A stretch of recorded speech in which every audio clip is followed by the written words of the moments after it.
إنما المؤمنون إخوة.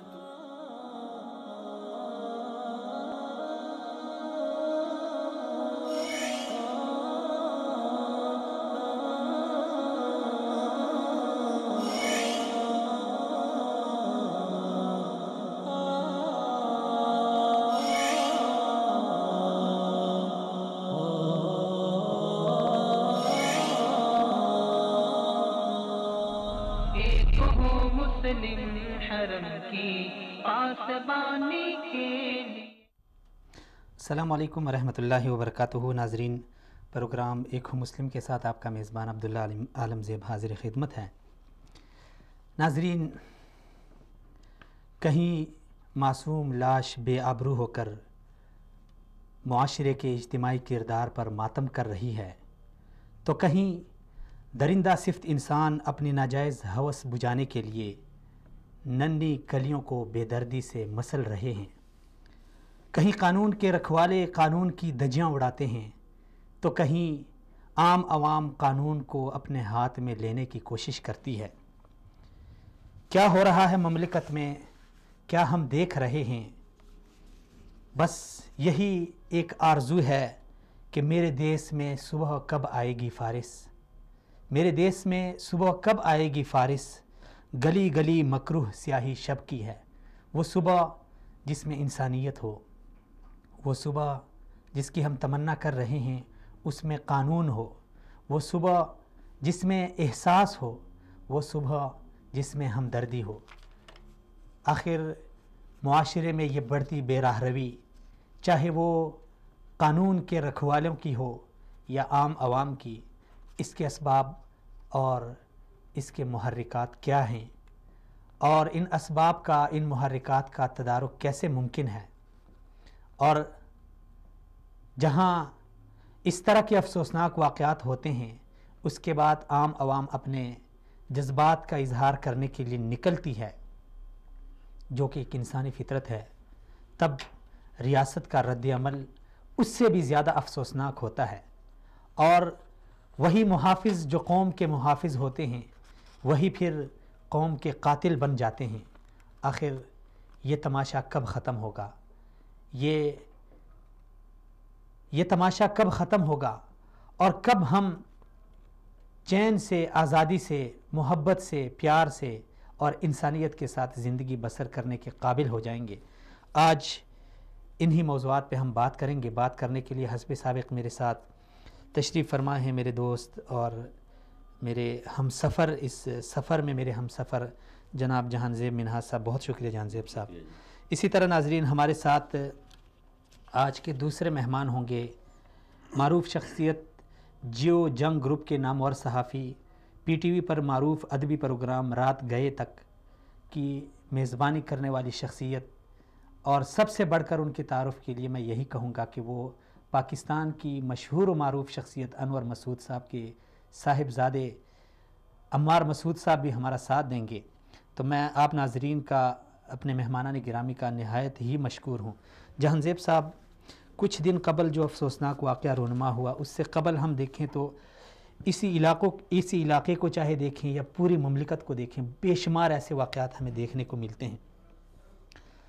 کیا سمجھتے ہیں ایسے واقعات کا اسباب کیا ہیں، محرکات کیا ہیں؟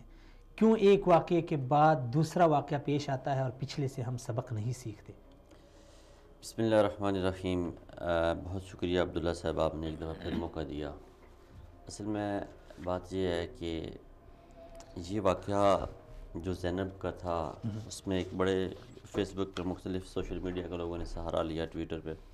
تو ایک فکرہ جو تھا وہ بڑا اہمیت کا حامل تھا کہ یہ جو لاش کچرے پہ پڑی ہے، یہ ہم سب کی، یہ فقط زینب کی نہیں ہے. یہ جنازہ اس کا نہیں اٹھا، ہم سب کا اٹھا. یہ جو قوموں میں ایسے واقعات ہوتے ہیں عبداللہ صاحب، ان سے قومیں سبق سیکھتی ہیں. لیکن ہم بحیثیت ایک قوم، ہم نے اپنی کچھ حدود و قیود بنا لی ہیں. میں نے اگر آپ کو یاد ہو، کچھ عرصہ پہلے ہم نے اسی فورم پہ بیٹھ کے ایک پروگرام میں بات کی تھی کہ ہمیں احتجاج کرنے کے لیے زیادہ لاشوں کی ضرورت ہوتی ہے، ہمیں احتجاج کرنے کے لیے بڑے سانے کی ضرورت ہوتی ہے. جیسے دیکھیں نا APS کا واقعہ ہوا، 150 بچہ شہید ہوا، ہم پوری قوم افسردہ تھے. آج بھی جب ان بچوں کا ذکر آتا ہے تو خدا گواہ آنکھوں میں آنسو آ جاتے ہیں. سانحہ اتنا بڑا تھا. لیکن عبداللہ صاحب کیا وجہ ہے کہ وہیں پہ پھر مردان کی یونیورسٹی میں حملہ ہوتا ہے، 7 بچے شہید ہوتے ہیں. کوئی میڈیا چینل ان بچوں کے گھر والوں کو نہیں دکھاتا، کوئی میڈیا چینل ان کے جنازے اٹھتے ہوئے نہیں دکھاتا، کوئی میڈیا چینل ان کی ماؤں کو نہیں دکھاتا. APS پہ شہید ہونے والے 150 بچوں کی ہر ماں کا اپنا غم تھا نا. وہ ساری ماؤں کا جو غم تھا وہ مجتمع کر کے جمع کر کے وہ پوری قوم کا غم بنا نا. لیکن ہر ماں کے لیے اس کے اپنے لگتے جگر کا غم تھا نا. جی بالکل. کیا ہم بحیثیت قوم ہم نے وہ کردار کیوں نہیں ادا کیا کہ جو ہم نے APS پہ ادا کیا تھا؟ ہمارے ٹی وی چینل نے اس طرح کی نشریات کیوں نہیں چلائیں؟ ان ماؤں بہنوں بیٹیوں کی داد رسی اس طرح کیوں نہیں کی گئی کہ جس طرح APS کے بچوں کی گئی تھی؟ کیا ہم اس انتظار میں تھے کہ مردان یونیورسٹی میں 150 بچہ شہید ہوتا تو تب ہم جا کے ان کے 7 بچوں اور 7 شہیدوں کے ساتھ اظہار یکجہتی کرتے، اظہار ہمدردی کرتے؟ اسی طرح سانحہ قصور ہے. قصور کے واقعے کا جو قصوروار ہے بحیثیت قوم ہم سارے ہیں. اب دیکھیے کہ جب ایسے واقعات کا آپ نے پوچھا تسلسل کیسا ہے. 1990 میں ایک کیس ہوتا ہے، لاہور میں ایک شخص کو گرفتار کر لیا جاتا ہے زنا کے کیس میں. جیسے ابھی یہاں پہ پولیس گرفتار کر رہی ہے، قصور میں 5000 لوگوں کے DNA لیے 5000 لوگوں کو گرفتار کیا گیا. یہ کیا بتاتی ہے کہ پولیس ہماری پروفیشنل نہیں ہے، ان کی ٹریننگ میں کمی ہے کہیں نہ کہیں. اگر عبداللہ صاحب یہ جو ہم آج DNA ٹیسٹ کرنے پہ خرچ کر رہے ہیں یہی پیسہ پولیس کی تربیت پہ خرچ کیا ہوتا تو ایسا نہ ہوتا. میں آپ کو بتانا چاہ رہا تھا کہ 1990 میں لاہور میں ایک واقعہ ہوتا ہے، زنا کا بچے کے ساتھ زیادتی کا کیس رجسٹر ہوتا ہے. اس میں پولیس ایک شخص کو اٹھا کے لے آتی ہے، اس شخص سے تفتیش کرتی ہے، اس کا سر پھاڑ دیتی ہے، اس کی ریڑھ کی ہڈی ٹوٹ جاتی ہے، اس کے ساتھ اس کی پسلیاں توڑ دی جاتی ہیں، اس کے بازو توڑ دیا جاتا ہے. اس سے تفتیش کے دوران اس کی ماں آتی ہے اور کہتی ہے میرے بچے سے ملنا ہے، اور اس کی ماں کو اسی حالت میں اسی ٹوٹے پھوٹے بچے کے ساتھ ملا دیا جاتا ہے. وہاں اس کی ماں بیان کرتی ہے. خدا جانے اس کے ذہن میں کیا آتا ہے. وہ بندہ وہاں سے پولیس کی تفتیش سے باہر نکلتا ہے، ٹھیک ہوتا ہے، اس کا جو بیک بون کا فریکچر تھا اتنا بڑا نہیں تھا، وہ صحتیاب ہوتا ہے، چلنے پھرنے قابل ہو جاتا ہے. اس بندے نے جو معاشرے سے انتقام لیا وہ ہمیں سبق سیکھنا چاہیے تھا. اس کے بعد اس بندے نے 100 بچوں کے ساتھ ریپ کیا، انہیں تہذاب میں ڈالا، اور اس شخص کا نام جاوید اقبال تھا. اور جب 100واں بچہ اس نے قتل کیا، اور جب اسے پکڑا گیا تھا اس وقت وہ بے گناہ تھا. جب پہلے 90 میں اسے پکڑا گیا تھا وہ بے گناہ ہوتا. اس نے کہا کہ میری ماں کو رلایا گیا، میں اب پاکستان کی 100 ماؤں کو، لاہور کی 100 ماؤں کو ایسے رلاؤں گا. میں یہ سوچتا ہوں کہ قصور کے واقعے سے ہم کہیں کسی اور جاوید اقبال نامی کو جنم نہ دے دیں. اور میں آپ کو یاد دلاتا جاؤں کہ انہی دنوں جو پاکستان کے مشہور صحافی ہیں مبشر لقمان صاحب کا پروگرام آپ نے دیکھا ہوگا، وہ جاتے ہیں اس مقتول جو 2 لوگ وہاں پہ شہید ہوئے تھے، قتل ہوئے تھے، ان کے ایک بچے سے وہ بات کرتے ہیں. تو بچہ یہی کہتا ہے کہ میں بڑا ہو کے اپنے بابا کے قاتلوں کو ماروں گا، بندوق لے کے ان کو ماروں گا. جب ایک بچے کا والد اس سے چھن جائے، سہارا چھن جائے، تو کیا سمجھتے ہیں وہ آئندہ کے لیے پھر وہی جاوید اقبال بنے گا نا؟ یہ چیز شاید مجھ سے زیادہ کوئی اور بھی لاکھوں میرے جیسے ہوں گے. میں جب 3.5 سال کا تھا تو میرے والد کا روڈ ایکسیڈنٹ میں ڈیتھ ہو گئی تھی، اور مجھے وہ واقعات اور وہ حالات یاد ہیں، اور مجھے وہ چیز یاد ہے. آج بھی جب میں خود گاڑی ڈرائیو کرتا ہوں تو میں کوشش کرتا ہوں کہ میکسیمم میں جو سپیڈ ہوتی ہے اس سے ایکسیڈ نہیں کرتا. میرے ذہن میں یہ ہوتا ہے کہ میری وجہ سے کوئی ایسی میری کسی غلطی سے کوئی وہ زندگی گزارنے پہ مجبور نہ ہو جائے جو میں نے گزاری ہے. میں جانتا ہوں یتیمی کیا ہوتی ہے. تو اس قوم کا عبداللہ صاحب اب یہ جو پھر قصور میں واقع ہوتا ہے، اور قصور کے واقعے میں آپ نے دیکھا کہ پولیس جو احتجاج کرنے والوں پہ سیدھا فائر کر دیا جاتا ہے. جب اتنا بڑا ایک موب کریٹ ہو جاتا ہے، اتنا بڑے احتجاج کی ایک لہر اٹھ جاتی ہے، تو وہاں پہ یہ ہونا چاہیے تھا کہ وہ پولیس کے پاس اسلحہ نہیں ہونا چاہیے، کیونکہ وہ بھی انسان ہوتے ہیں، جذباتی ہو جاتے ہیں. ہم قطعاً اس کے خلاف یا ہم پولیس یا کسی ادارے کے خلاف نہیں ہیں ہم، لیکن جہاں پہ ٹریننگ کا فقدان ہے دیکھیں ہماری تربیت میں، ہمارے معاشرے میں، ہمارے ہیلتھ میں، ایجوکیشن میں، پولیس میں، ہر سسٹم میں تربیت کا فقدان ہے. اب پاکستان میں پرسوں ایک عورت پکڑی گئی ایئرپورٹ پہ، 9 کلو ہیروئن برآمد ہوئی اس سے ہوئی. اس کے ساتھ جو سلوک روا رکھا جا رہا ہے وہ کیا ایک مجرم کے ساتھ ایسی طرح ڈیل کیا جانا چاہیے؟ سب سے پہلے تو چاہیے کہ ان پولیس افسران کو معطل کیا جائے جو اس کے ساتھ سیلفیاں بنوا رہے ہیں. ان سے پوچھا جانا چاہیے نا کہ آپ کیا کر رہے ہیں. پھر اگر معاشرے کو ہم نے اصلاح کی طرف لے کے جانا ہے، اگر تباہی کی طرف لے کے جانا ہے تو پھر کوئی نہیں ہے. وزیر اعلیٰ صاحب آئے، انہوں نے نوٹس لیا، وہاں صبح 5 بجے آ کے، لیکن کسی مہذب معاشرے میں وزیر اعلیٰ کا یہ پروٹوکول ہونا چاہیے کہ صبح 5 بجے آپ جا کے، ایک آپ کو پتہ ہے کہ کل سارا دن ان کا ڈسٹربنس میں گزرا ہے، پرسوں کا سارا دن وہ جدہ یا مدینہ کسی ایئرپورٹ پہ وہ بیچارے رہے ہیں، پہلے اسے 3-4 دن وہ کس کیفیت اور کرب میں گزر کے آئے ہیں. آپ سی ایم ہیں، وزیر اعلیٰ ہیں، آپ نے لاکھوں کیسز دیکھے ہوئے ہیں، آپ کا وہاں جانا ضروری نہیں ہے، مجرموں کا پکڑے جانا ضروری ہے. اور پھر وہ کیا کہتے ہیں کہ میں نے نوٹس لے لیا ہے. وزیر اعلیٰ یا وزیر اعظم کے نوٹس کی حیثیت یہ ہے کہ آپ کو پتہ ہے پاکستان میں ایک کیس ہوا، حامد میر صاحب کو گولیاں لگی کراچی میں. ان کے بھائی نے فوراً الزام لگا دیا، ایک پاکستان کے اعلیٰ ادارے آرمی پر الزام لگا دیا کہ آرمی اس میں انوالو ہے، جو سنگین قسم کی غداری ہے. میاں نواز شریف صاحب خود جاتے ہیں، کیونکہ انہیں تو موقع چاہیے نا جو آرمی کے خلاف ہو اس سے محبت کا اظہار کرنے کے لیے، چاہے وہ مودی کیوں نہ ہو. مودی کو اپنے گھر بلا لیتے ہیں، انہیں موقع مل گیا، انہوں نے جا کے حامد میر کی جا کے وہاں پہ عیادت کی. وہاں پہ انہوں نے اناؤنس کیا کہ میں ایک کمیٹی بنا رہا ہوں، اس کا سربراہ میں خود ہوں، اور میں دیکھتا ہوں آپ کے مجرم کیسے پکڑے نہیں جاتے. ٹھیک ہے، اب وہ مجرم پکڑے جاتے تو یہ بہام کلیئر ہو جاتا نا کہ اس کے پیچھے آرمی تھی یا میر شکیل الرحمان صاحب خود تھے یا کوئی اور ایسا ادارہ تھا جس کے مفاد تھے ان سے حامد میر صاحب کے اس پہ. کیونکہ حامد میر صاحب سے لاکھوں اختلاف ہوں گے، ہم ان کے کالم سے بعض دفعہ نہیں متفق ہوتے، لیکن حامد میر جیسا ادبی شخص پاکستان کی شان ہے بھائی جان. جو وہ الفاظ لکھتا ہے، جو وہ جب کسی وقت وہ جو تجزیہ دیتا ہے، وہ پاکستان کا کیا پوری دنیا میں پاکستان کی امیج بناتا ہے. اب حامد میر صاحب کے وہ کچھ عرصے بعد میاں نواز شریف صاحب سے حامد میر کی ملاقات کسی فنکشن میں ہوئی یا محفل میں ہوئی. تو یہ میں نوٹس کی بات کر رہا ہوں، یہ جو برادران شریف برادران نوٹس لیتے ہیں. تو وہاں کسی فنکشن میں ان کی ملاقات ہوئی تو میاں صاحب پوچھتے ہیں حامد میر صاحب وہ جو آپ پہ کمیٹی بنی تھی اس کا کیا بنا؟ اس ملک میں تو عدل ملتے ہی نہیں ہے. تو حامد میر صاحب نے کہا کہ میاں صاحب میری کمیٹی کے سربراہ آپ ہیں، آپ نے فیصلہ کرنا تھا، آپ نے مجھے انصاف دلانا تھا. تو زینب کے والدین بھی جانتے ہیں، انہوں نے جب میاں نواز شریف صاحب نے کہا کہ میں جانا چاہتا ہوں تو اس کے والد نے انکار کر دیا کہ میں ملنا نہیں چاہتا. کارکردگی اس پہ بات کرتے ہیں، لیکن ایسے واقعات معاشرے میں جنم کیوں لیتے ہیں؟ لوگ اس کو مثلاً ہر کسی کا اپنا تجزیہ ہے، کوئی اس کو نظام تعلیم کو مورد الزام ٹھہراتا ہے. یہ جو واقعات ہیں معاشرے میں جو بڑھتی ہوئی فرسٹریشن ہے، نوجوانوں کے پاس کرنے کو کام کوئی نہیں ہے.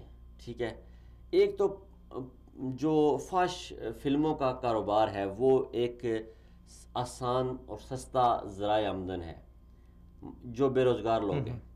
پھر وہ اتنی بڑی انڈسٹری بن چکی ہے کہ اس کے پیچھے جب قصور میں ہی اکتوبر 2015 میں ایک واقعہ رجسٹر ہوتا ہے 300 بچوں کے ساتھ ایک حویلی میں جا کے ان کے ساتھ زیادتی کی جاتی ہے، ان کی ویڈیوز بنائی جاتی ہیں، انہیں بلیک میل کیا جاتا ہے. تو اس واقعے میں 5 ملزم نامزد ہوتے ہیں، ان کی سرپرستی کون کر رہا ہوتا ہے؟ پیچھے جو ایم پی ایم میں نے بیٹھا ہوتا ہے وہ ان کی سرپرستی کر رہا ہوتا ہے. اور جب یہ زینب والا واقعہ ہوا تو آپ بڑے حیران ہوں گے کہ وہ جو 5 ملزم تھے وہ ساروں کی ضمانت ہو چکی تھی، وہ سارے بری ہو چکے تھے، کوئی سزا انہیں نہیں ہوئی. اب آپ پوچھتے ہیں کہ یہ واقعات ہوتے کیوں ہیں؟ ان کے 3-4 محرکات ہیں. ایک تو معاشرے میں بڑھتی ہوئی بے حیائی کہ لوگ وہ ویڈیوز دیکھتے ہیں تو پھر ایسا کرنے کا وہ ان میں ہیجان پیدا ہوتا ہے. نمبر 2 یہ ہے کہ معاشرے میں بے روزگاری بہت زیادہ ہے، اس سے پیسے کمانے کی ہوس. تیسرا یہ ہے کہ یہ ایک بیماری ہو سکتی ہے جسے پیڈوفیلیا کہتے ہیں، کہ بچوں کے ساتھ وہ جنسی زیادتی کا ان میں ایک شوق پیدا ہوتا ہے یا ان میں ایک احساس پیدا ہوتا ہے یا ایک رجحان پیدا ہوتا ہے. یہ ایک بیماری ہے. اب یہ 3 رجحانات ہیں، 3 وجوہات ہیں. یا پھر چوتھا وجوہ یہ جو جوید اقبال والا کا واقعہ ہے کہ بچپن میں اس شخص کے ساتھ کوئی ایسی حادثہ ہوا ہوتا ہے، انتقامی کارروائی کے طور پہ وہ معاشرے سے انتقام لینا چاہتا ہے اور وہ خاموش انتقام لیتا ہے. اور جیسے آپ دیکھ رہے ہیں یہ ایک تسلسل ہے. اور پھر یہ 8 بچیوں کے ساتھ جو ریپ ہوا ان کا ڈی این اے میچ کر رہا ہے زینب سے، جو زینب سے ڈی این اے ملا ہے. تو یہ اس کا مطلب یہ ہے کہ ایک ہی شخص ہے جس نے پچھلے 3 مہینے کے اندر 12 بچیوں کے ساتھ ریپ کیا ہے. اب یہاں پہ بات آتی ہے پروفیشنلزم کی. اگر پولیس میں پروفیشنل، اب میں آپ کو ایک اور یہاں پہ بات بتاتا چلوں کہ اس وقت جو فرانزک لیب ہے لاہور میں ہمارے پاس، اس میں وہ پاکستان ہی کی نہیں، وہ مڈل وسط ایشیا کی یا آپ دنیا کی بہترین لیبز میں ایک لیب ہے وہ. وہاں پہ پاکستانی اداروں نے، پاکستانی حکومت نے، پاکستانی گورنمنٹ نے اور پاکستانی فوج نے ایسی بڑی کامیابیاں حاصل کی ہیں اس فرانزک لیب کی وجہ سے، جو میاں شہباز شریف صاحب کے کریڈٹ میں سمجھتا ہوں کہ ایک کوئی اچھا کام جاتا ہے تو وہ یہ ہے. پھر یہ ہے کہ یہ جو بار بار ان کے نوٹسز لینے ہیں میاں برادران کے، یہ اداروں کو انہوں نے مفلوج کر کے رکھ دیا ہے. آج لاہور کے ایک بڑے ہاسپٹل میں میاں صاحب ایک وارڈ کا افتتاح کرنے گئے. وہاں پہ جب گئے تو وہاں پہ مشینری بھی، ابھی تھوڑی دیر پہلے اس پروگرام کو شروع ہونے سے تھوڑی دیر پہلے وہاں پہ مشینری بھی بڑی اچھی تھی، گلدستے لگے ہوئے. میاں صاحب نے میڈیا کے آگے بات کی، انہوں نے کہا جی کہ میں تو بڑا ہی متاثر ہوں، میں یہ حالات و واقعات دیکھ کے تو مجھے یہ لگا ہی نہیں کہ میں پاکستان ہوں، مجھے لگا کسی باہر کے ملک میں ہوں. میاں صاحب گئے، گاڑی میں بیٹھے چلے گئے. پیچھے یہ ہوا کہ وہ سارے آئے، گاڑیاں آئیں سی ڈی اے کی، وہ جو ڈیولپمنٹ کی گاڑیاں تھیں، وہ لاہور ایل ڈی اے کی گاڑیاں آئیں، وہ گلدستے لے کے چلی گئی. دوسرے ہسپتال کی گاڑیاں وہ اپنی اپنی مشینری لے کے چلی گئیں. پھر وہی پاکستانیوں کے لیے ویسے کا ویسا وارڈ. اب میاں صاحب اس پہ نوٹس نہ لینا، کل دوبارہ بغیر بتائے اسی ہسپتال میں آ جائیں. لاہور میں ہے نا بھائی، آپ کے گھر سے کتنا دور ہے. آگے ہم ٹی وی پہ کتنی بار دیکھ چکے ہیں کہ ایسے ہوتا ہے، میاں صاحب جاتے ہیں یا نواز شریف صاحب جاتے تھے وزیر اعظم سے، تو وہاں پہ بڑے پرزور اور تکلف قسم کے انتظامات کیے جاتے ہیں. جو ہی یہ برادران وہاں سے ہٹتے تھے وہ غائب. تو اب یہ تو لاہور کے اندر واقعہ ہوا ہے، اس پہ میاں صاحب خود نوٹس نہ لینا، اس پہ جا کے ایکشن لیں اور ایکشن لے کے کچھ بتائیں، کچھ ایک مثال سیٹ کریں. دیکھیں اب ہمارے معاشرے میں ہمارے بچے محفوظ نہیں رہے. بچوں کی پرورش، بچوں کی تربیت اور بچوں کی حفاظت جو ہے، جو پڑھے لکھے معاشرے ہیں، جو اچھے اخلاقی لوگ پیدا کر رہے ہیں، جو ڈاکٹر اور انجینئر دنیا میں پیدا کر رہے ہیں، جن معاشروں نے دنیا پہ قبضہ کیا ہے، وہاں پہ آپ دیکھیں کہ اگر والدین گھر میں لڑائی کرتے ہیں تو وہ آ کے بچے کو لے جاتے ہیں، چلڈرن کیئر سینٹر میں رکھ دیتے ہیں. 4 سال 5 سال تک بچہ وہاں پہ رہتا ہے، والدین کو سزا دی جاتی ہے. ہمارے ہاں ہم اگر والدین بچے کی حفاظت کریں، باہر گلی میں ہمارا بچہ محفوظ نہیں ہے. اور پچھلے سال کی یہ رپورٹ ہے کہ پاکستان میں 6000 اور کچھ بچے جو ہیں وہ قتل کر دیے گئے ہیں ایک سال میں، جن میں 3000 بچوں کے ساتھ جن کا جب ان کا پوسٹ مارٹم کیا گیا تو ان کے ساتھ جنسی زیادتی کی گئی تھی، جن میں 2711 بچے پنجاب میں سے اٹھائے گئے ہیں، اور پنجاب میں سب سے بڑی ریشو ہے. اور پنجاب میں 2711 بچوں کے ساتھ ریپ کے بعد قتل کیا گیا. پچھلے سال کی یہ رپورٹ ہے. اچھا، یہ ایک بات جو ہم نوٹس کی کر رہے ہیں کہ وزیر اعلیٰ نے لے لیا، وزیر قانون نے لے لیا. اس سے قبل جو قصور میں واقعہ ہوا تھا بچوں کے ساتھ جن کی ویڈیوز بنائی گئی تھی، اس میں بھی وزیر اعلیٰ نے نوٹس لیا تھا، لیکن پھر اس بار پھر انہوں نے جا کے لیا ہے، لیکن کوئی نتیجہ جو ایک ثمر آور نتیجہ ہوتا ہے وہ سامنے نہیں. اصل میں نتیجہ عبداللہ صاحب یہ کیسے، یہاں پہ ایک الزام ہے منہا صاحب، اس کی آپ وضاحت کر دیں. بعض لوگوں کا یہ کہنا ہے کہ جو اس طرح کے لوگ ہوتے ہیں، یہ جو لابی ہوتی ہے جو لوگوں کی عزتوں کے ساتھ کھیلتی ہے، ان کے پیچھے کچھ سرکاری ہاتھ ہوتے ہیں، کچھ بڑے ہاتھ ہوتے ہیں. دیکھیں معاشرے میں آپ اگر ایک معاشرے میں رہتے ہوئے، پھر ایک ایسے معاشرے میں رہتے ہوئے جہاں دہشت گردی کی فضا بڑی ہم جنگ لڑ رہے ہیں، ہمارے سارے ادارے، وہاں ہمارے اداروں کے پاس ہر ایک شخص کی رپورٹ ہوتی ہے. میں آج اس فورم پہ بیٹھ کے کہتا ہوں کہ یہ جو ملزم ہے آج زینب کا، یہ بھی حکومتی تحویل میں ہوگا، یا حکومت نے مار دیا اس کو، یا یہ ان کے قبضے میں ہے، یا اسے چھپانے کی کوشش کی جا رہی ہے، کوئی بڑی شخصیت ہے. دیکھیں پرسوں ایک واقعہ ہوتا ہے کراچی میں، ڈیفینس میں ایک بچے کو مار دیا، انتظار حسین کو مار دیا جاتا ہے. بچہ ملیشیا سے، میں پڑھ رہا تھا 3 دن پہلے بچے کا لڑائی ہوتی ہے ایس ایس پی کے بیٹے کے ساتھ، حیدر اور دوسرا اس کا کوئی ساتھی تھا، ان کے ساتھ لڑائی ہوتی ہے. کل وہ ٹریفک پولیس والے، اینٹی کار لفٹنگ والے، اسے اپنی ذاتی گاڑی میں، اس کی اپنی ذاتی گاڑی میں وہ اپنی گرل فرینڈ کے ساتھ بیٹھا ہوا تھا، اسے مار کے چلے جاتے ہیں اور ڈیفینس کے ایریا میں مار کے چلے جاتے ہیں. اور وہ اسی ایس ایس پی کے تعلق والے نکلتے ہیں جن لوگوں نے اسے مارا. ایس ایس پی ان 2 اہلکاروں کے نام ہٹا رہا ہے. آج بلاول بھٹو نے بھی نوٹس لیا ہے، زرداری صاحب نے بھی نوٹس لیا ہے، اور وزیر اعلیٰ سندھ نے بھی نوٹس لیا ہے. کیا کسی ان میں سے ایک شخص نے بھی کہا ہے کہ اس ایس ایس پی کو بھی شامل تفتیش کرو؟ اگر اس ایس ایس پی کو شامل تفتیش کر لیا جائے تو سارے جرم کا پتہ نہ لگ جائے، پتہ نہ لگ جائے کہ وہ کیوں اینٹی کار لفٹوں والوں نے مارا ہے. یہ عوام کو انہوں نے الو سمجھا ہوا ہے. ہمارے بچوں کو یہ گھروں میں آ کے مار جاتے ہیں, ہماری بچیوں کو یہ اٹھا کے ریپ کر دیتے ہیں, اور وہ قصور والا بندہ جس کی بالکل واضح ہو گیا ہے, چہرہ صاف نظر آ رہا ہے. جی نادرہ کے پاس ہر بندے کا ریکارڈ ہے, ہماری ایجنسیوں کے پاس ہر بندے کا ریکارڈ ہے. کوئی ٹیلی فون پہ بات کر رہا ہو اسے اٹھا کے لے جاتے ہیں, ملک کے خلاف بات کر رہا ہو, تو کیا اس بندے کا ریکارڈ نہیں ہوگا؟ ان کے پاس ریکارڈ ہے, اس کا پاس. میں اس فورم پہ بیٹھ کے کہتا ہوں کہ ان کے پاس ریکارڈ ہے, یہ بندہ بھی انہوں نے پکڑ لیا, یا مار دیا, یا غائب کر دیا. اتنے دنوں سے اگر بندہ پکڑا نہیں جا رہا, چیف جسٹس نے نوٹس لیا ہوا ہے, آرمی چیف نے نوٹس لیا ہوا ہے, وزیر اعلیٰ نے نوٹس لیا ہے, وزیر اعظم نے نوٹس لیا ہے, دنیا کی ہیومن رائٹس کی تنظیمیں چیخ رہی ہیں, بندہ آپ کے سامنے, آپ کی شکل اس کے واضح ہے, اور آپ بندہ نہیں پکڑ پا رہے. یار جو فرانسک لیب ہے ہماری, اس میں آپ زینب کی باڈی سے نمونے لیں, اس کی باڈی پہ اسکریچز تو آئے ہوں گے, فنگر پرنٹس کے نمونے وہاں سے لیتے, آپ فنگر پرنٹس وہاں سے اٹھاتے, فرانسک لیب لاہور میں لے کے جاتے, 5 منٹ میں بندہ پکڑ لیتے.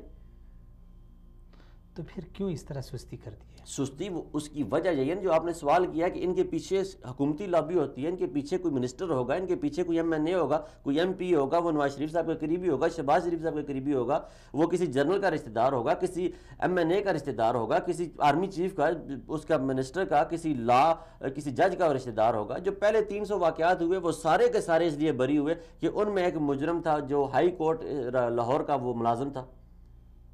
لاہور ہائی کورٹ کا ملازم ہونے کی وجہ سے وہ باقی 4 بھی بری ہو گئے. وہ جو 300 بچوں کے ساتھ جنسی زیادتی ہوئی قصور میں, جب صورتحال یہ ہے پھر لوگ نکلتے ہیں, اپنے جذبات کا اظہار کرتے ہیں, پھر بھی تو ان کو انصاف نہیں ملتا. ان کو انصاف, انہیں گولیاں سیدھی مار دی جاتی ہیں. کسی دنیا کے ملک میں ایسے ہوتا ہے؟ یہ ہم بنانا ریپبلک میں رہتے ہیں, وہاں پہ بھی ایسے نہیں ہوتا. یار ایتھوپیا اور وہ افریقہ کے ممالک میں ایسے نہیں ہوتا, جو جنگلی زندگی گزار رہے ہیں. بندہ اگر ایک احتجاج کے لیے نکلے اسے گولیاں مار دی جاتی ہیں. کہاں کا انصاف ہے؟ کیوں آپ معاشرے کو کس طرف لے کے جا رہے ہیں؟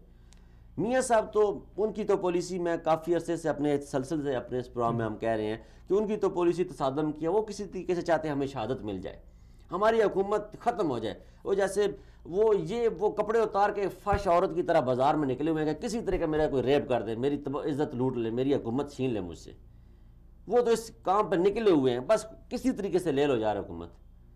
اب یہ جو اس پہ کارروائی نہیں ہو رہی, یہ عوام کے صبر کا پیمانہ لبریز کرنے کی کوشش کی جا رہی ہے. ادھر تیرا قاضی صاحب نے 17 جنوری کو کال دی ہوئی احتجاج کی, ادھر میاں صاحب اس پہ کچھ کر نہیں رہے, مجرم پکڑا نہیں جا رہا, پوری کی پوری پولیس لابی ایکٹیو ہے.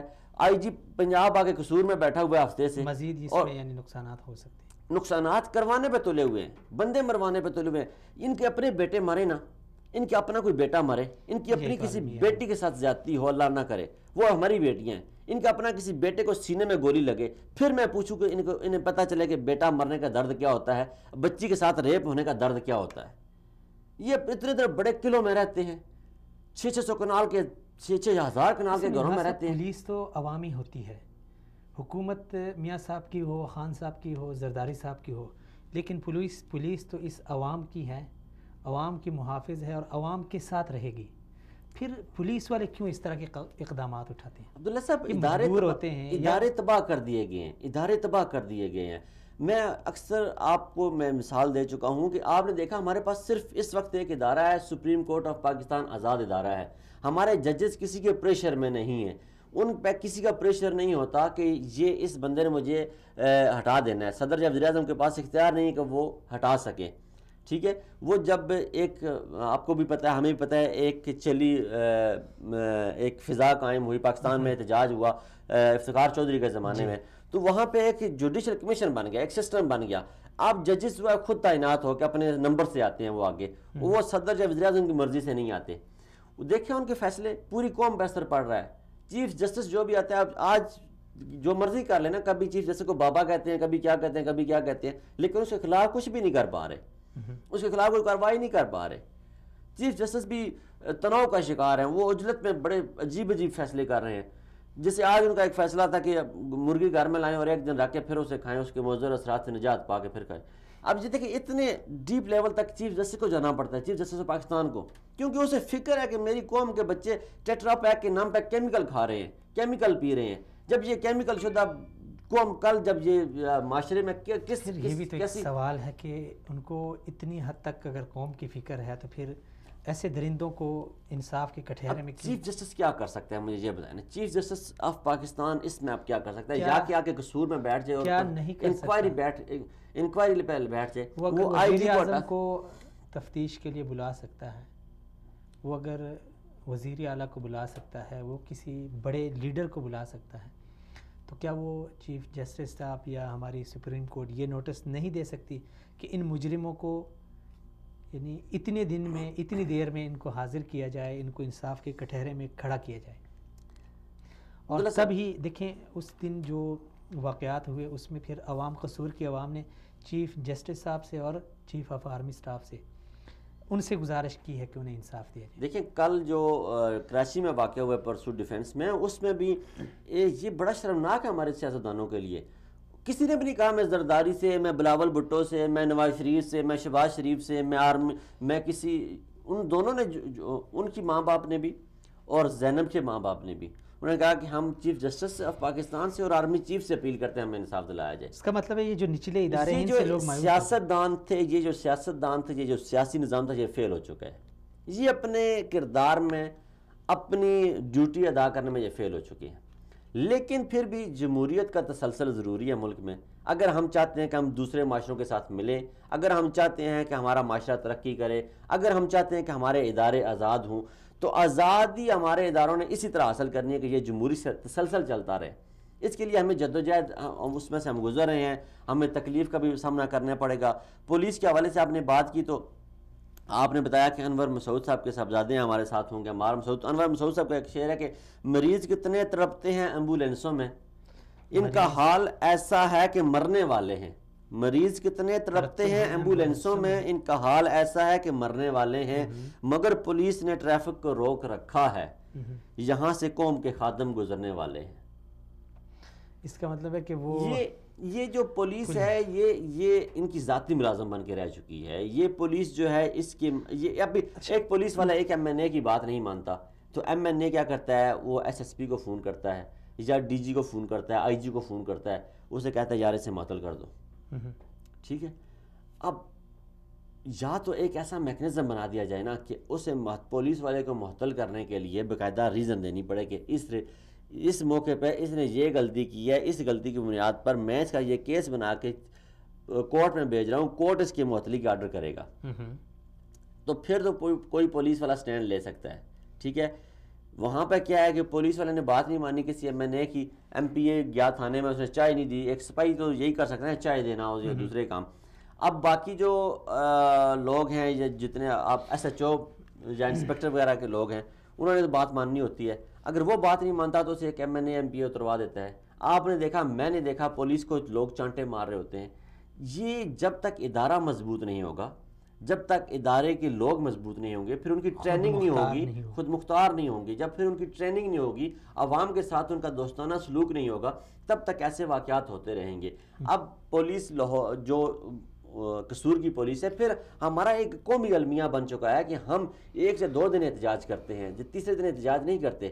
آج ہم نے دیکھا کہ جو انتظار ڈیفنس میں مارا گیا، اس پہ کوئی قوم نہیں نکلی، کوئی موم بتی مافیا نہیں نکلا، کسی نے احتجاج نہیں کیا۔ جب کہ ہم شاہ زیب قتل کیس میں چیف جسٹس نے نوٹس لے لیا تھا، پوری قوم سڑکوں پہ آ گئی تھی، آج بھی اس کے کیس لڑ رہے ہیں۔ تو کیا یار، میں یہ سمجھتا ہوں کہ آپ ڈفرینشیٹ کیسے کرتے ہیں، کس بیس پہ کرتے ہیں؟ اگر زینب کے ساتھ ریپ ہوا ہے تو پہلے جو 12 بچیوں کے ساتھ ریپ ہوا ہے وہ بھی تو میڈیا میں آیا ہے، اس کے لیے قوم کیوں نہیں نکلی؟ وہ بھی تو اسی بے دردی کے ساتھ ماری گئی ہیں، اس کے لیے قوم اگر نکلتی تو آج زینب کی باری نہ آتی۔ میں جیسے پہلے میں نے کہا تھا کہ جب تک ہمیں کوئی بڑا واقعہ نہ ہو جائے، چھوٹے واقعے میں تو ہمیں اثر ہی کوئی نہیں ہوتا۔ کیا بڑا، یعنی ایک سال میں 6000 ہمارے بچے قتل ہوتے ہیں اس بے دردی کے ساتھ۔ ہاں دیکھیں نا، 6000 قتل ہو گئے، ہمیں کوئی اس کی پرواہ نہیں ہے۔ کل ایک رپورٹ آئی ہے پاکستان، ہم نے قصور میں ہمیں بڑا درد ہے کہ 3 ماہ میں 12 بچیوں کے ساتھ ریپ ہو گیا۔ کل جو ہیومن رائٹس پاکستان کی رپورٹ آئی ہے، اس میں کہا گیا کہ روزانہ پاکستان میں 11 بچوں کے ساتھ جنسی بدفعلی کی جاتی ہے۔ یہ وہ ہوتے ہیں جو رجسٹر ہوتے ہیں، یہ وہ ہیں جو رجسٹر ہوتے ہیں، اور پاکستان میں رجسٹریشن کی تعداد آپ کو پتہ ہے کتنی؟ ٹوٹلی 5%۔ اکثر لوگ تو جاتے نہیں ہیں، جاتے ہی نہیں ہیں، ڈرتے ہیں، بچے کی زندگی تباہ ہو جائے گی، بچہ اسکول نہیں جا سکے گا، بچہ معاشرے میں منہ نکالنے کے قابل نہیں رہے گا، اس بات سے ڈرتے۔ اب یہ دیکھیں عبداللہ صاحب، جب یہ ایسی حالات ہیں، یہ پھر حکمران کس حوالے سے کہتے ہیں کہ ہم نے بدلا ہے، ہم بدل رہے ہیں، ہم بدلیں گے؟ کون سی تبدیلی لے کے آ رہے ہیں؟ کس طرف ہم، کون سا بدلاؤ ہمیں لے کے جا رہے ہیں؟ ہمارے بچوں کی عزتیں محفوظ نہیں رہیں، بحیثیت قوم تو ہم بے عزت ہو رہے تھے، ہمیں ٹرمپ جیسا شخص 35 ارب کے لیے بے عزت کر رہا تھا، اور اب ہمارے بچوں کی عزتیں محفوظ نہیں رہیں۔ بہت بڑا سوال یہ نشان ہے۔ یہاں پہ ایک چھوٹی سی بریک لیتے ہیں، بریک کے بعد بات کو آگے بڑھاتے ہیں۔ ناظرین ہمارے ساتھ رہیں۔ انما المؤمنون اخوة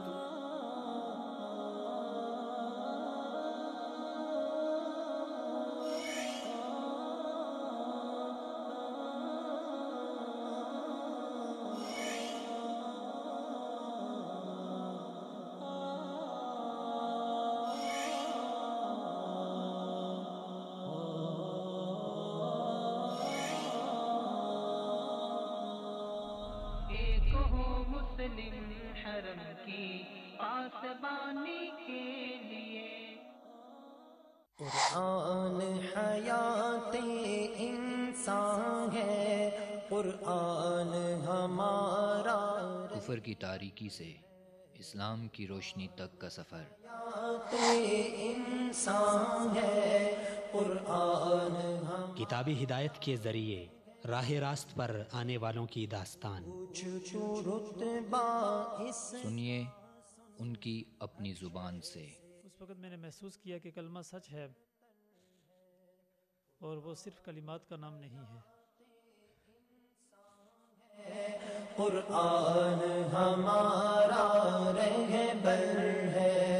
سورۃ البقرہ کو مسلسل پڑھنے کے بعد پھر میں نے یہ بات محسوس کی کہ قرآن پاک کچھ اور حقائق پر بھی مشتمل ہے۔ سبحان اللہ۔ اور پھر میں نے قرآن پاک کے معانی کو گہرائی کے ساتھ سمجھنا شروع کیا۔ کیا شان یہ رب نے، بہت جلد آ رہا ہے۔ قرآن میری ہدایت کا ذریعہ، قرآن ہے صرف وصال اردو پر۔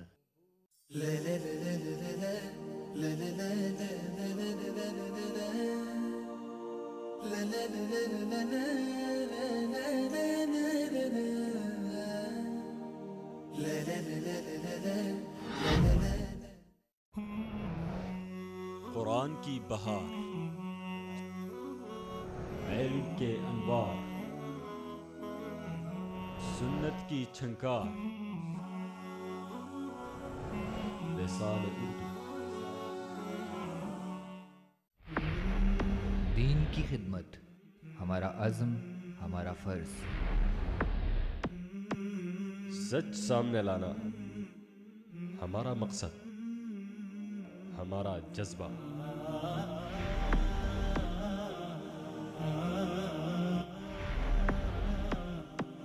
اللہ کا حکم ہمارا ایمان، ہماری پہچان۔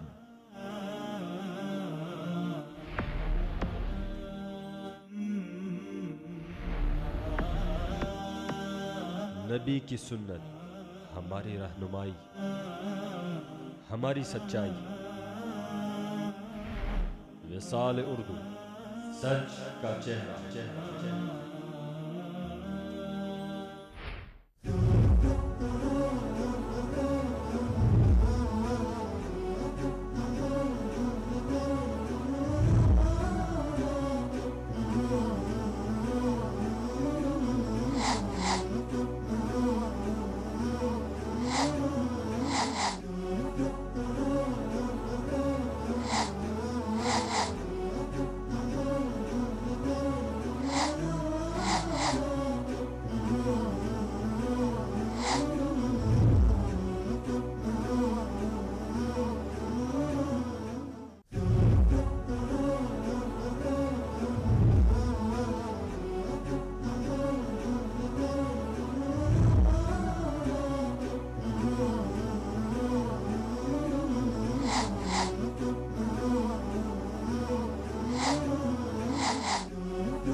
انما المؤمنون اخوة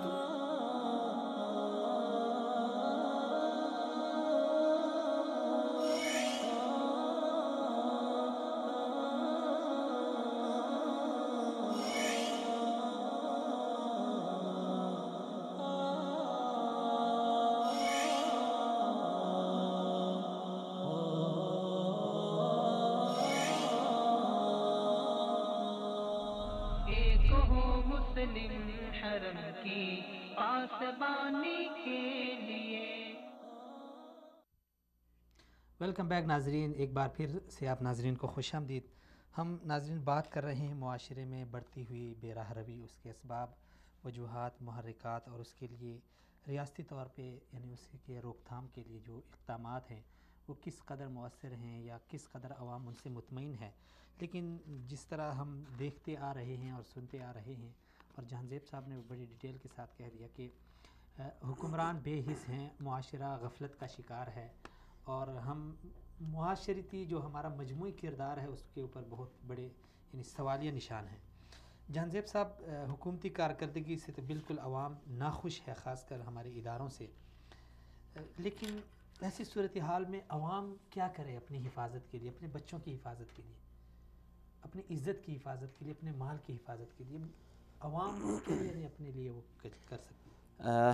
عبداللہ صاحب، یہ اتنا نازک معاملہ ہے، اتنا سینسٹیو ایشو ہے کہ بات کرتے ہوئے یقین مانیں کہ جب وہ زینب خاصہ چہرہ آنکھوں کے سامنے آتا ہے تو خدا گواہ ہے کہ ضمیر اندر سے جھنجھوڑتا ہے، لرز اٹھتا ہے جسم. کیونکہ میں بھی بیٹیوں کا باپ ہوں، میرے گھر میں بھی 2 بیٹیاں ہیں، میرے گھر میں بھی اللہ نے 2 پھول عطا کیے ہیں، اور میں بھی ان خوش نصیبوں میں جن کے اللہ کے نبی کی جن کے لیے بشارت ہے کہ جس کے گھر 2 بیٹیاں پیدا ہوگی اور اس نے ان کی اچھی پرورش کی، اور اس تربیت کے بعد وہ انہیں اچھے معاشرے میں اچھا انسان اور بنایا اور ان کی بیاہ دیا. وہ جنت کے والے دن میرے قریب ایسے ہو گئے جیسے یہ میری انگلیاں ہیں. بالکل. تو ہم اللہ کا بڑا احسان اور فضل ہے کہ جی ضرور. جی السلام علیکم ورحمۃ اللہ. جی عمار صاحب السلام علیکم. وعلیکم السلام. عمار صاحب بہت شکریہ سر، آپ نے ٹائم دیا، شرکت کی. سر ہم بات کر رہے ہیں معاشرے میں جو بڑھتی ہوئی بے راہ روی ہے، اس کے اسباب اور وجوہات، اس کے محرکات میں جب سے یہ واقعات افسوسناک ہم دیکھ رہے ہیں تو ہر کوئی اپنا تجزیہ پیش کر رہا ہے.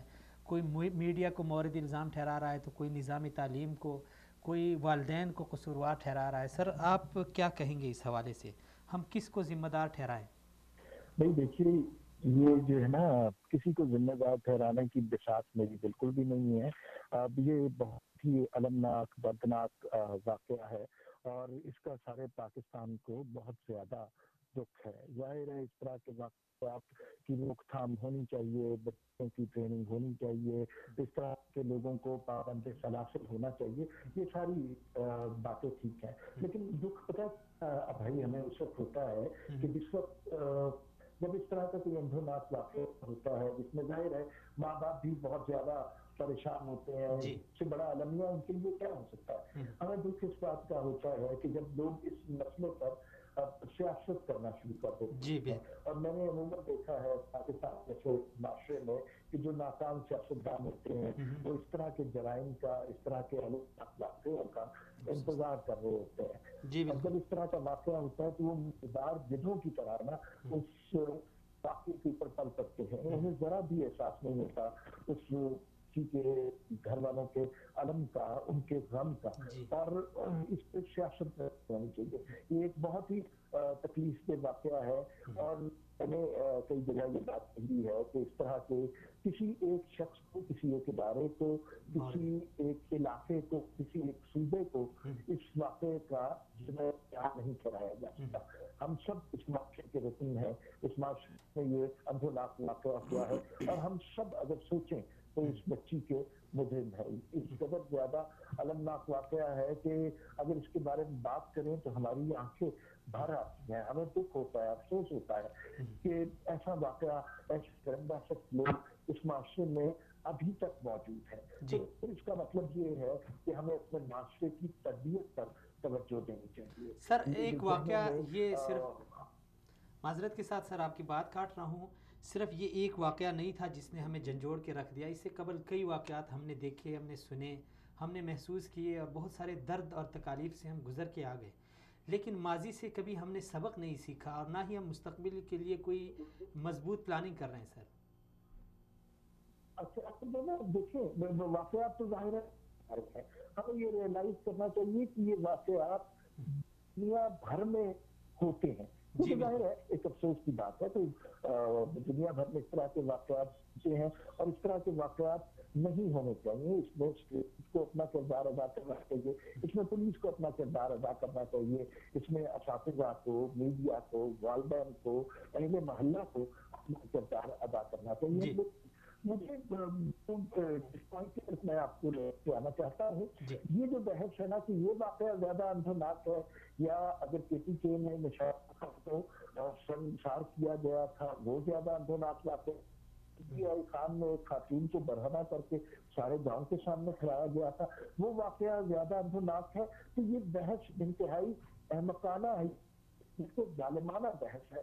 یہ سارے واقعات بہت سارے المناک ہیں اور اس سارے واقعات میں ہم سارے قصوروار ہیں. ہمیں اس معاشرے کی تربیت پر زیادہ زور دیتا ہے اور ہم نے اس معاشرے کو درست کرنا ہے. یہ لاشیں جو نقش شدہ بچوں کی ہمیں ملتی ہے, یاد رکھیے یہ علاقائی یا صوبائی نہیں ہوتی, انہیں لسانی اور صوبائی تعصب سے بالا تر ہو کر دیکھنا چاہیے.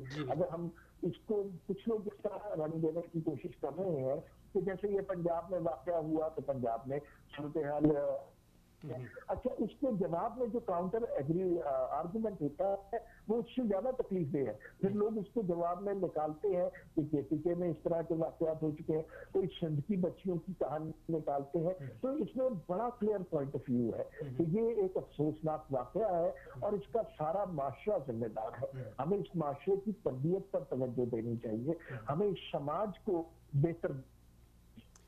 عمار بھائی, یہ ہم معاشرے کی تربیت کی آپ نے بات کی کہ یہ کیسے ممکن ہے کہ ہم مستقبل میں ایسے واقعات سے بچ سکیں, اور میڈیا کو بحیثیت آپ کو اور مجھے اور عبداللہ صاحب کو ہمیں اپنا کردار کیا ادا کرنا ہوگا معاشرے میں کہ اس طرح کے واقعات نہ ہوں؟ ہمیں آپ کیا کہنا چاہیں گے اس بارے میں؟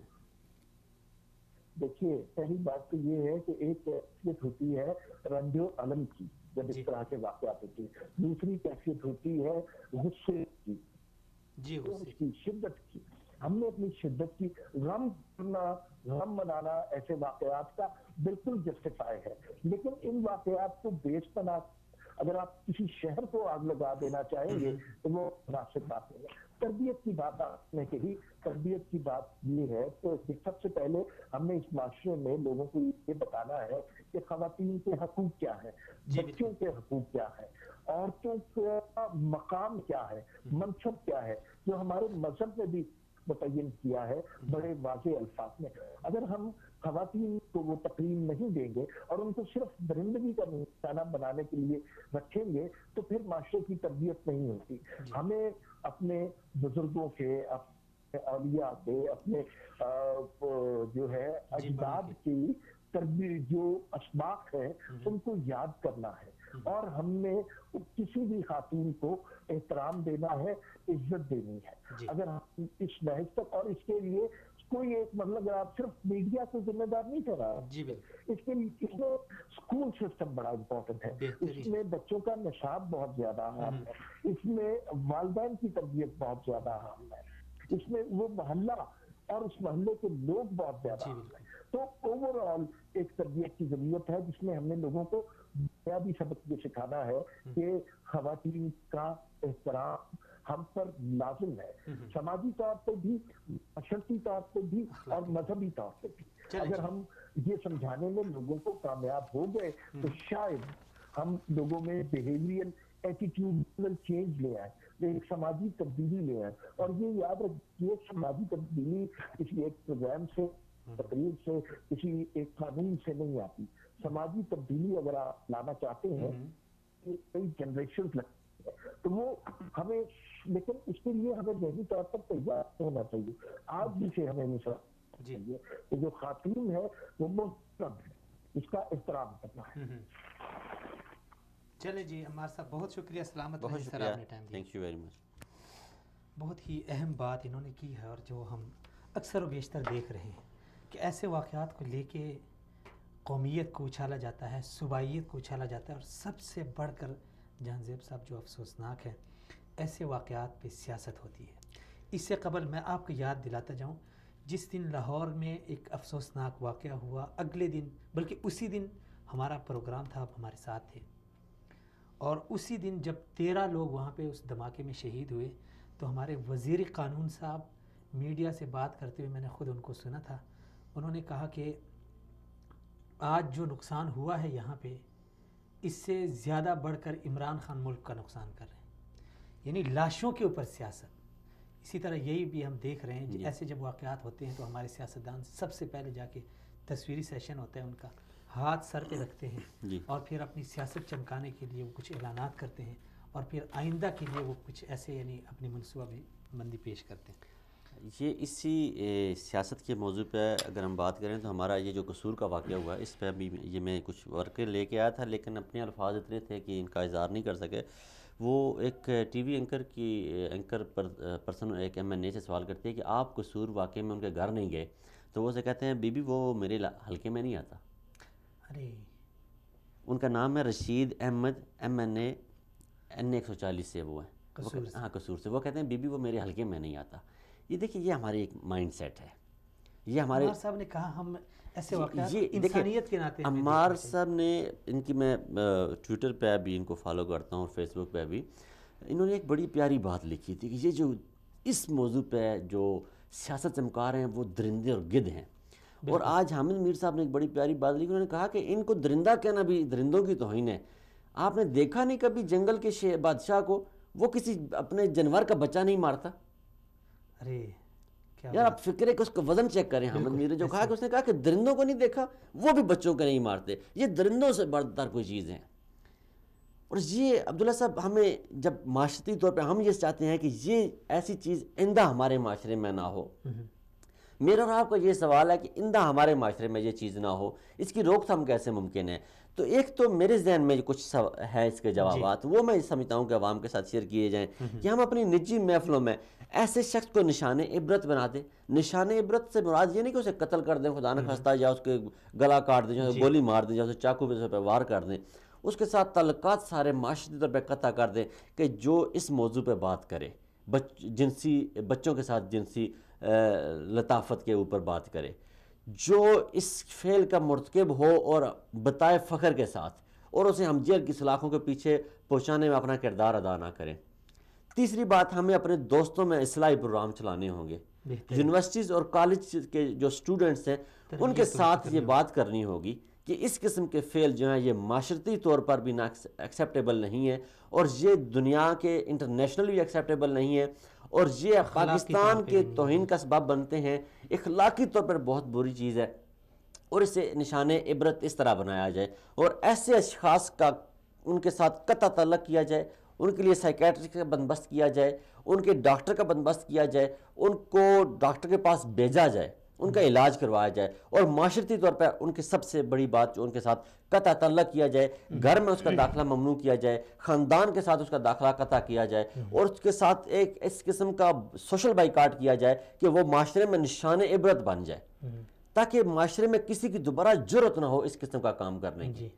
اور یہ جب تک ہم خود، جب ہم کوئی بھی تبدیلی کی ہم چاہتے ہیں کہ ہم آواز بنیں، کوئی تبدیلی کا عمل شروع کریں، تو میں یہ کہتا ہوں، میرا شروع سے یہ ماننا ہے کہ جب تک میں اپنے اندر سے تحریک شروع نہیں کروں گا، میں اپنی ذات کے اندر سے تحریک شروع نہیں کروں گا، تب تک یہ ممکن نہیں ہے۔ تو آئیں آج ہم عہد کریں کہ ہم کسی ایسے شخص کو دوست نہیں رکھیں گے، ہم کسی ایسے شخص کے ساتھ بات نہیں کریں گے، ہم کسی ایسی بات سے لطف اندوز نہیں ہوں گے جس میں ان پھولوں کے مسلنے کی بات ہو، جس میں ان پھولوں کے ساتھ زیادتی کی بات ہو۔ اور جہاں بات آتی ہے زیادتی کی، تو ہم اپنے اس فورم سے یہ اناؤنس کرنا چاہتے ہیں کہ پاکستان میں کسی جگہ بھی کسی کے ساتھ کوئی سمجھتا ہے کہ زیادتی ہوئی ہے، اور اس کی آواز بلند ہونی چاہیے، اس کی آواز کو حکمرانوں کے کانوں تک پہنچانا چاہیے، اس کی آواز کو حکمرانوں کے ایوانوں تک پہنچنا چاہیے۔ تو آئیں، وصال آپ کی آواز بنے گا، وصال آپ کے پیغام کو دنیا تک پہنچائے گا، وصال آپ کی سچ کی آواز اور حق کی آواز کو اٹھائے گا، اور وصال آپ کے ساتھ کھڑا ہے۔ اور پھر اسی طرح کے مختلف موضوعات پہ ہم بات کرتے ہیں، ہمارے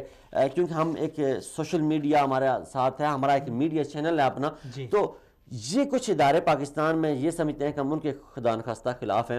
رحیل شریف صاحب کے اپوائنٹمنٹ کی بات ہوئی، سعودی عربیہ جانے کی بات ہوئی، سب سے زیادہ کس نے آواز اٹھائی؟ ہم نے آواز اٹھائی۔ آرمی کے خلاف پاکستان کے مختلف ٹی وی چینلز نے بات کی، تو سب سے زیادہ کس نے آواز اٹھائی؟ ہم نے آواز اٹھائی۔ اور آج پاکستان میں سب سے پہلے ہمارے پروگرام کو بین کیا گیا، ہمارے پروگراموں پر پابندی لگی، اور ہمارے ہی لوگوں کو وہ اٹھا کے لے جائیں، اس لیے کہ قادیانیوں کے مسئلے پہ ہم بات کرتے ہیں، قادیانیوں کا بڑے افسوسناک یعنی یہ قادیانی شرمناک دیکھیں جی قادیانی پاکستان کے قانون کے مطابق کافر ہے، اس میں کوئی دو رائے نہیں ہے.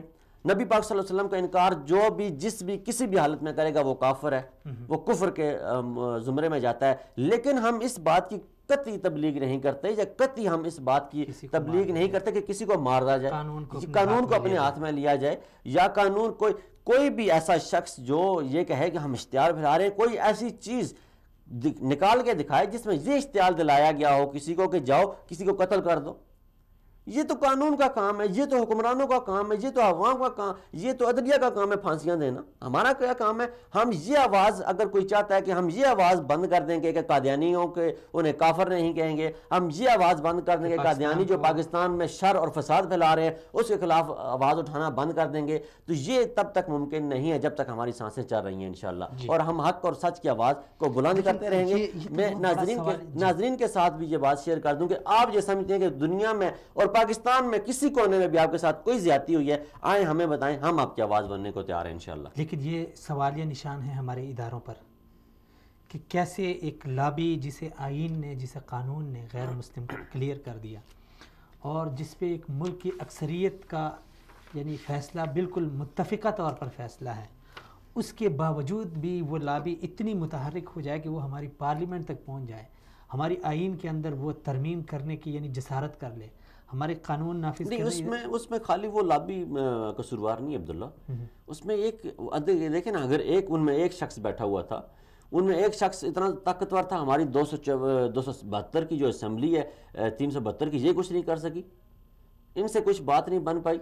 لیکن ان کو اپنے ساتھ ملایا ہے نا، کسی ملایا ہے تو پھر ان کو بھی تو پھانسی پہ لٹکائیں نا، ان کے خلاف بھی بات کریں ہم، جو لا الہ الا اللہ محمد رسول اللہ پڑھ کے جو کلمے کے اوپر قرآن کے اوپر حلف اٹھا کے اس اسمبلی میں کھڑے ہیں، وہ آئین میں تو ان کی ذمہ داری ہے نا، وہ وہاں پہ اسمبلی میں کے فلور پہ وہ کھڑے ہو کے تحفظ کریں نا. ہمارا کام ہے کہ ہم نے معاشرتی حدود پہ لا الہ الا اللہ محمد رسول اللہ کی تحفظ کرنا ہے، اور وہ ہم کرتے رہیں گے. اس کے لیے ہم اپنی جانوں کے نذرانے دینے کے لیے تیار ہیں. لیکن ہم پھر بھی ہم یہ بات دوبارہ میں کلیئر کرتا ہوں کہ ہم قطعی طور پر یہ نہیں کہتے کسی صورت بھی اس کی پریچنگ نہیں کر رہے، ہم اس کی تبلیغ نہیں کر رہے کہ آپ جا کے کسی کو قتل کریں، چاہے وہ قادیانی ہے، وہ چاہے وہ کافر ہے، یہودی ہے، عیسائی ہے. پاکستان میں جتنے بھی لوگ رہ رہے ہیں ان کو زندہ رہنے کا حق ہے، ان کا یہ حق ہے کہ وہ پاکستان میں ایک اقلیت کے طور پر رہ رہے ہیں. پاکستان کے آئین کے مطابق وہ کافر ہیں، اور پاکستان میں نان مسلم لوگ جو ہیں وہ زندگی گزار رہے ہیں، اور انہیں زندگی گزارنے کا حق ہے، اور وہ زندگی گزارنے کا ہم اپنے تمام دوستوں کو، دیکھنے والوں، چالنے سننے والوں کو بھی یہ کہیں گے کہ قادیانی پاکستان کے آئین میں کافر قرار دے دیے گئے ہیں، وہ نان مسلم ہے. نان مسلم پاکستان میں ان کی گنجائش ہے، ہمارے معاشرتی طور پہ وہ ہمارے ساتھ رہ رہے ہیں اور رہیں گے، لیکن ہم یہ کسی صورت برداشت نہیں کریں گے چاہے وہ کوئی بھی نان مسلم ہے، قادیانی ہو، یہودی ہو، عیسائی ہو، جو بھی ہو، وہ توہین رسالت پہ جب بھی وار کرے گا اس کے خلاف ہم کھڑے ہوں گے. جہاں تک ممکن ہوگا ہم انشاءاللہ اس کے ساتھ اس کے خلاف کھڑے ہوں گے انشاءاللہ. بہت شکریہ جہان زیب صاحب، سلامت رہیں. ناظرین آپ کا بھی بے حد شکریہ. اور جہان زیب صاحب نے سب سے پہلے تو عمار صاحب نے جو باتیں کی ہے وہ بڑی ہی کمال کی تھی کہ ایسے واقعات میں ہر معاشرے کے ہر فرد کا اپنی ایک ذمہ داری ہے، اور پھر معاشرے کا یہ ایک بہت بڑا المیہ ہے کہ ایسے واقعات کو لے کے صوبائیت کو پروان یعنی اس کو بڑھ چڑھ کے آگے پیش کیا جاتا ہے. لسانی تعصبات یعنی سامنے آتے ہیں کہ یہ واقعہ پنجاب میں ہوا، اور پھر حکومتیں ایک دوسرے کو مورد الزام ٹھہراتی ہے. کے پی کی حکومت یہ کہتی ہے کہ یہ ان حکومت کی ناکامی ہے. یہ دیکھیں وہ ان کی اپنی سیاست ہے، لیکن ایک معاشرے کے ایک فرد ہونے کے ناطے ہماری یہ ذمہ داری ہے کہ ہم ایسے واقعات کو صوبائیت کا رنگ دینے کے بجائے انسانیت کی نظر سے، انسانیت کے ناطے ہم اس کو لیں. جب ہم انسانیت کے ناطے لیں تو پھر ہم کبھی بھی یہ تقسیم نہیں کریں گے کہ واقعہ پنجاب میں ہوا، سندھ میں ہوا، کے پی میں ہوا، بلوچستان میں ہوا. ہم پھر اس کو انسانیت کی نظر سے دیکھیں گے. دوسری ایک چیز یہ ہے کہ ایک رنج و الم کی کیفیت ہوتی ہے، ایک غصے کی کیفیت ہوتی ہے. ایسے واقعات میں یقیناً انسان جس طرح پورے پاکستان میں رنج و الم کی کیفیت ہی تھی 2-4 دن قبل، اب بھی ہے، لیکن اس رنج و الم کی کیفیت کو اس قدر بڑھانا کہ غصے اور شدت میں وہ تبدیل ہو جائے، اور شدت میں پھر ایسا بندہ ایکشن یعنی ایسا قدم اٹھائے کہ جس سے معاشرے کے دیگر افراد متاثر ہوں، وہاں پہ قومی املاک کو نقصان پہنچے، یہ بھی اچھی بات نہیں ہے. لیکن یہ میں سمجھتا ہوں کہ جمہوری ملک ہے، عوام کا ایک حق ہے کہ وہ پرامن مظاہرہ کریں، اپنے جذبات کا اظہار کریں، لیکن اس کے اوپر جو حکومتی رد عمل ہے وہ نہایت ہی شرمناک، افسوسناک ہے کہ کس طرح حکومت نے ان مظاہرین کے اوپر فائر کیا اور ان میں سے لوگوں کو مار دیا. یہ نہایت یعنی ریاست کا ایک گھٹیا ترین ہمارے اداروں کا ایک فعل ہے، اس کی ہر پاکستانی مذمت کرے گا. اور ایسے ہی واقعات مملکت میں انتقام کو جنم لیتے ہیں. کل یہی لوگ، یہ جو مقتولین ہیں، ان کے بچے، ان کے بھائی، ان کے جو رشتہ دار ہیں وہ اٹھیں گے اور اسی معاشرے سے وہ انتقام لیں گے. تو ان چیزوں کا بہت خیال رکھنا ہے ناظرین. اور آخری چیز وہ یہ ہے کہ وصال اردو کا ایک مشن ہے، اس کا ایک سفر ہے جو یقیناً بہت سو نے کوشش کی ہے کہ اس سفر میں اور اس راستے میں رکاوٹیں کھڑی کر دی جائیں، لیکن جسے اللہ رکھے اسے کون چکھے. یہ کوئی بھی کسی کی بھی طاقت نہیں ہو سکتی کہ کسی کی آواز کو بند کرے اور کسی کی زبان کاٹ دے. ہاں تب ممکن ہے کہ ظلم کی، جبر کی انتہا ہو اور انسان کی زبان کاٹ دی جائے، ورنہ انسان کی ضمیر میں جو کچھ ہے اور جو اس کا ضمیر حق سچ مانتا ہے، اس سے اس کو، اس کے اظہار سے اسے کوئی بھی نہیں روک سکتا. وصال اردو کی پوری ٹیم، ان کا ضمیر، ان کا دل اس بات پہ مطمئن ہے کہ جو وہ کر رہے ہیں بالکل 100% آئین اور قانون کے دائرے میں رہ کر رہے ہیں. اور جب جس کا ضمیر مطمئن ہو وہ یقیناً اپنے اس مشن سے کبھی بھی باز نہیں آتا. ہم بالکل پاکستانی ہیں، ہم اس بات کو تسلیم کرتے ہیں شرعی طور پہ، آئینی طور پہ، قانونی طور پہ کہ قادیانی غیر مسلم ہیں جنہیں ہمارے آئین نے غیر مسلم کلیئر قرار دیا ہے. اور اس کے باوجود جب ہم اس حوالے سے بات کریں اور پھر ادارے، ہمارے وہی ادارے جو ہمارے محافظ ہیں، وہ آئے ہمارے لوگوں کو اٹھائیں اور لے جائیں اور ایسے غنڈہ گردی کے ساتھ اٹھائے کہ جس کی مذمت پورے پاکستان نے کر دی ہے. اٹھانے کا، گرفتار کرنے کا ایک طریقہ ہوتا ہے، اصول ہوتے ہیں، ضوابط ہوتے ہیں، لیکن دہشت گردوں کی طرح آ کر ان کو اٹھانا اور جب وجہ پوچھی جائے تو ان کے اوپر، عوام کے اوپر دوبارہ سے سامنے سے فائر کر دینا، گولیاں چلانا، یہ کون سے قانون کے، یعنی یہ کون سا قانون ہے؟ یہ کس ملک کا قانون ہے اور کس تہذیب کا یہ قانون ہے؟ آزاد معاشروں میں اپنا آواز اٹھانے کی اور اپنے تجزیہ بیان کرنے کی آزادی ہوتی ہے. جب ہم ایک طرف تو آزادی کی طرف جا رہے ہیں، ہم کہتے ہیں ہم آزاد معاشرہ ہیں، ہمارے معاشرے میں ہر کسی کو حقوق حاصل ہیں آزادی سے ساتھ بات کرنے کی، تو پھر آپ ایک ایسے فورم کو کیسے بند کر سکتے ہیں جس کے لاکھوں چاننے والے ہیں، لاکھوں سننے والے ہیں؟ اور کسی بھی ادارے میں ادارے کی ایک پالیسی ہوتی ہے اور کسی بھی ادارے میں ایک شخص کام نہیں کر رہا ہوتا. یہ اگر آپ ایک آواز کو بند کریں گے تو کیا باقی آوازیں بند ہو جائیں گی؟ یہ تو نہیں ممکن نہیں ہے. ادارے انصاف دے سکتے ہیں تو ٹھیک، نہیں تو ہم نے کبھی یہ نہیں کہا کہ قانون کو اپنے ہاتھ میں لیا جائے، بلکہ انصاف ہمارا حق ہے، ہمیں ملنا چاہیے اور ہمارا بنیادی اور آئینی حق ہے. وہ کسی بھی پاکستانی، کوئی بھی پاکستانی ہو، کوئی بھی کسی بھی نسل سے ہو، کسی بھی قوم، کسی بھی زبان سے، کہاں پہ بھی ہو، جہاں پہ بھی ہو، اس کا حق ہے کہ اسے انصاف ملے اور اس کو اپنے معافی ضمیر کی اظہار کا پورا حق ملے. یہ ہمارے ملک کی آزادی ہے، آئینی آزادی ہے اور ہمارا حق ہے. ہم اس حق کو لے کے رہیں گے اور جو ہمارا، جس پہ ہمارا ضمیر ہمیں مطمئن کرے اور جس پہ ہم یہ سمجھتے ہیں کہ وہ حق ہے، سچ ہے. لیکن ایک بات یہ یاد رکھی جائے اور اس کو اپنے نوٹس میں لیا جائے کہ ہم نے کبھی بھی یہ نہیں کہا کسی پاکستانی شہری کو کہ آپ اداروں کو ہٹ کریں، تصادم کی کیفیت پیدا کریں. آپ اداروں کے، یعنی جو قوانین ہیں، ملکی قوانین ہیں، آپ قانون ہے، آئین ہے، اس کو اپنے ہاتھ میں لے لیں. کبھی ہم نے یہ نہیں کہا. اور جو ہم کہہ رہے ہیں وہ بالکل ہم اسے حق سمجھتے ہیں، سچ سمجھتے ہیں، اس کی پرچار ہم کرتے رہیں گے. اجازت دیجیے ناظرین، اگلے پروگرام میں پھر سے ملاقات ہوگی. تب تک کے لیے اللہ حافظ.